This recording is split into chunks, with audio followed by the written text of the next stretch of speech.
Microsoft компаниясынын изилдөөчүлөрү Zika сыяктуу эпидемия менен күрөшкө да көңүл буруп жатат.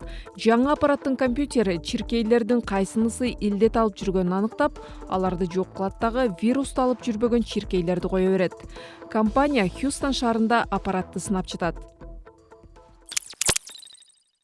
Кытай инновация тармагына көңүл буруп, робот технологиясын өнүктүрүү жаатында коңшу Жапония менен Түштүк Кореяны кууп жетип бараткандай.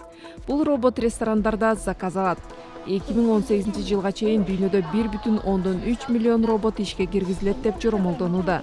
Бирок ресторанга барып, баарлашпай келемби деп капаланып жатсаңыз, бул робот эмоцияларын да көрсөтө алат экен. Москва шаары Hyperloop транспорттук система идеясын колдоп чыкты. Бул система аркылуу келечекте тез жүрчү поезддер ишке кирет.